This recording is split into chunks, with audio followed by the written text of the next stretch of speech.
Oh, Charles, how are you? Ed Munoz, you're live. My co-host, Mary Calamia. Kevin Burke's off tonight. How are you, Mr. Hartel? I'm great. Please call me Charles. And how are you doing? We're doing good since we last talked to you.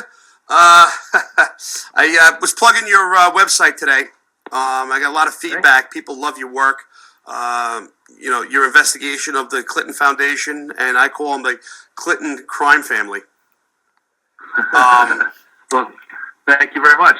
Well, the reason why I wanted to have you on is because we had just recently the Democratic National Convention, and I found it very a little strange. A few things bothered me, on the law enforcement side, that they didn't want uniformed police officers inside the convention center to upset Black Lives Matter.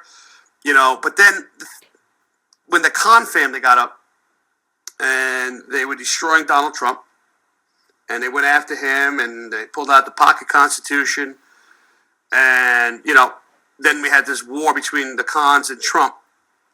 And then it comes to light that $375,000 was wired from the Clinton Foundation to the Khan law firm. Now, the old man of the deceased soldier, who was a hero, by the way, his law firm received $375,000 from the Clinton Foundation.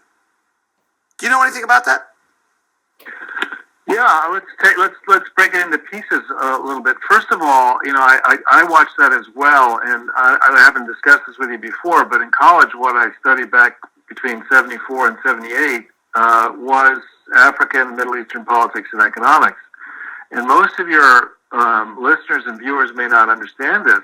Some will, but in reality, Mr. Khan, the lawyer Khan's position, is an outrageous position to take, because in the first instance, there are elements within Islam who believe that no man-made law, i.e. the Constitution, has any power compared to Sharia.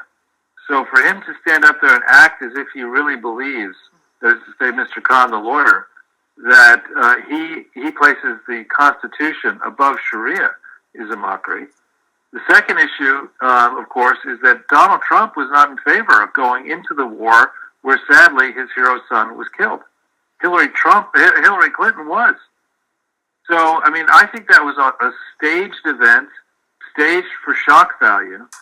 I am aware, through my journalistic and investigative contacts, that people are looking into Mr. Khan's actual background, and there are a lot of holes in his background as to where he lived, the foundations he supposedly worked for. People are checking into all that.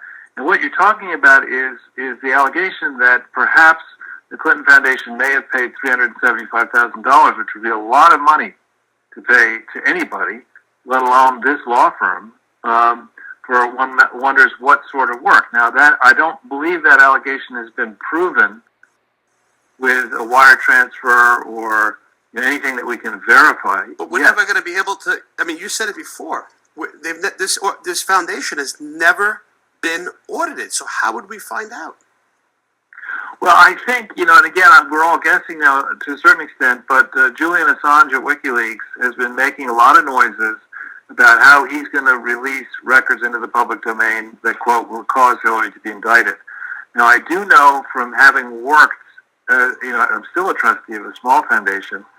I know that when you get in the business of accepting grants of a sizable grant from anybody, there's a long documentary trail, as there should be. The donor foundation to the Clinton Foundation, in this case, would want to make sure that they have good books and records of, why did they give money to the Clinton Foundation? What diligence do they do on the Clinton Foundation? What did they do to make sure the Clinton Foundation was validly organized at the time of the grant? Not when the 990, the annual report, was issued, but after that. And what did the Clintons actually, the foundation, do with the granted money? So there's a lot of correspondence, and in this modern day, that correspondence would likely all be by email.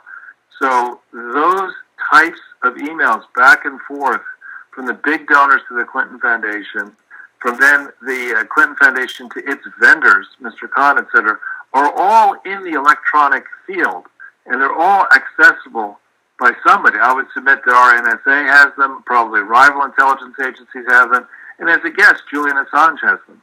So when we see when whatever comes next, the missing Clinton Foundation related emails, of which there are a lot, Hillary Clinton and that personal server most certainly commingled emails of, foundation, personal, government, whatever work. There have got to be multiple topic emails on that server and in the electronic world that we're going to get. Very, very fascinating.